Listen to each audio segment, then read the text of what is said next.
ಇವತ್ತಿನ ನಮ್ಮ ರೆಸಿಪಿ ವಿಭಿನ್ನವಾದಂತಹ ಬಾಳೆಕಾಯಿ ಮಡ್ಡಿ ಪಲ್ಯ. ಇದನ್ನ ಹೇಗೆ ಮಾಡೋದು ಅಂತ ತೋರಿಸ್ಕೊಡ್ತೀನಿ ನಿಮಗೆ.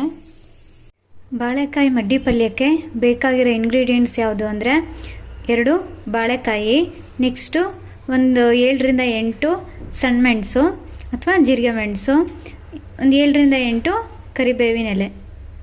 ಇದು ಮಾಡೋದು ಹೇಗೆ ಅಂತ ತೋರಿಸ್ಕೊಡ್ತೀನಿ ಇವಾಗ. ಬಾಳೆಕಾಯಿನ ಸಿಪ್ಪೆ ತೆಗೆದುಬಿಟ್ಟು ಹುಣಸೆ ನೀರಲ್ಲಿ ಅಥವಾ ಹುಳಿ ಮಜ್ಜಿಗೆಯಲ್ಲಿ ನೆನೆಸಿಡ್ಬೇಕು, ಇಲ್ಲ ಅಂದರೆ ಬಾಳೆಕಾಯಿ ಕಪ್ಪಾಗ್ಬಿಡುತ್ತೆ. ಇದು ಗ್ಯಾಸ್ ಹಚ್ಚಿ ಎಣ್ಣೆ ಮಾಡಿಟ್ಟಿದ್ದೀನಿ. ಇದಕ್ಕೆ ಇವಾಗ ಒಂದು 5 ಸ್ಪೂನು ಕೊಕೊನಟ್ ಆಯಿಲನ್ನು ಹಾಕ್ತಾ ಇದ್ದೀನಿ. ನೆಕ್ಸ್ಟ್ ಇದಕ್ಕೆ 1 ಸ್ಪೂನ್ ಉದ್ದಿನಬೇಳೆ ಹಾಕ್ತಾ ಇದ್ದೀನಿ. ನೆಕ್ಸ್ಟು 1 ಸ್ಪೂನ್ ಸಾಸಿವೆ, ಒಂಚೂರು ಮೆಂತೆ ಕಾಳನ್ನು ಹಾಕ್ತಾ ಇದ್ದೀನಿ. ನೆಕ್ಸ್ಟು ಹಿಂಗನ್ನ ಹಾಕಬೇಕು. ಇದಕ್ಕೆ ಕಾಯಿ ಹಾಕೋ ಅವಶ್ಯಕತೆ ಇಲ್ಲ, ಹಿಂಗನ್ನ ಹಾಕ್ತಾ ಇದ್ದೀನಿ. ಮೆಂತೆ ಫ್ಲೇವರಿಗೆ. ಈಗ ಇದಕ್ಕೆ ಒಂದು 1/4 ಸ್ಪೂನು ಅರಿಶಿನ ಹಾಕ್ತಾ ಇದ್ದೀನಿ. ನೆಕ್ಸ್ಟು ಸಣ್ಣ ಮೆಣಸನ್ನ ಹಾಕ್ತಾ ಇದ್ದೀನಿ. ಅರಿಶಿನ ಹಾಕ್ತಾಗಿದೆ. ಇವಾಗ ಸಣ್ಣ ಮೆಣಸನ್ನ ಹಾಕ್ತಾ ಇದ್ದೀನಿ. ಸಣ್ಣ ಮೆಣಸು ಇಲ್ಲ ಅಂದರೆ ನೀವು ಹಸಿಮೆಣಸನ್ನ ಹಾಕ್ಬೋದು. ನೆಕ್ಸ್ಟು ಬೇವಿನ ಹೆಸರನ್ನ ಹಾಕ್ತಾ ಇದ್ದೀನಿ.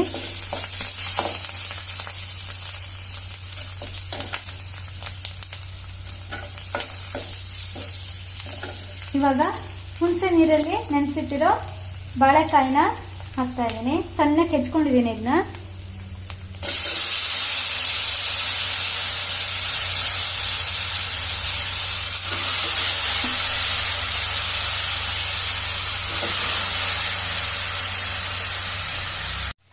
ಇವಾಗ ಇದಕ್ಕೆ ನೀರನ್ನು ಹಾಕಿ ಚೆನ್ನಾಗಿ ಬೇಯಿಸಬೇಕು.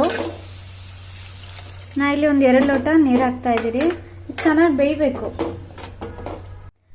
ರುಚಿಗೆ ತಕ್ಕಷ್ಟು ಉಪ್ಪನ್ನು ಹಾಕ್ತಾ ಇದ್ದೀನಿ. ಇದು ಚೆನ್ನಾಗಿ ಇವಾಗ ಬೇಯಬೇಕು.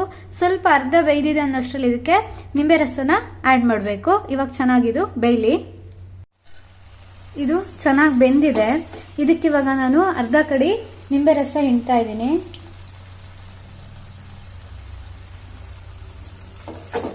ಇದಕ್ಕೆ ಚೆನ್ನಾಗಿ ಉಪ್ಪು ಹುಳಿ ಖಾರ ಚೆನ್ನಾಗಿ ಬೀಳಬೇಕು.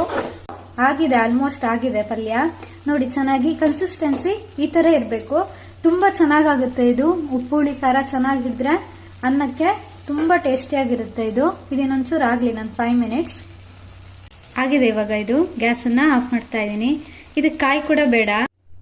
ಬಿಸಿ ಬಿಸಿ ಅನ್ನದ ಜೊತೆಗೆ ಬಾಳೆಕಾಯಿ ಪಲ್ಯ ರೆಡಿಯಾಗಿದೆ. ನೀವು ಇದನ್ನ ಮನೆಯಲ್ಲಿ ಟ್ರೈ ಮಾಡಿ. ನಮ್ಮ ಚಾನೆಲ್ನ ಸಬ್ಸ್ಕ್ರೈಬ್ ಮಾಡಿ, ಶೇರ್ ಮಾಡಿ ಮತ್ತು ಲೈಕ್ ಮಾಡಿ.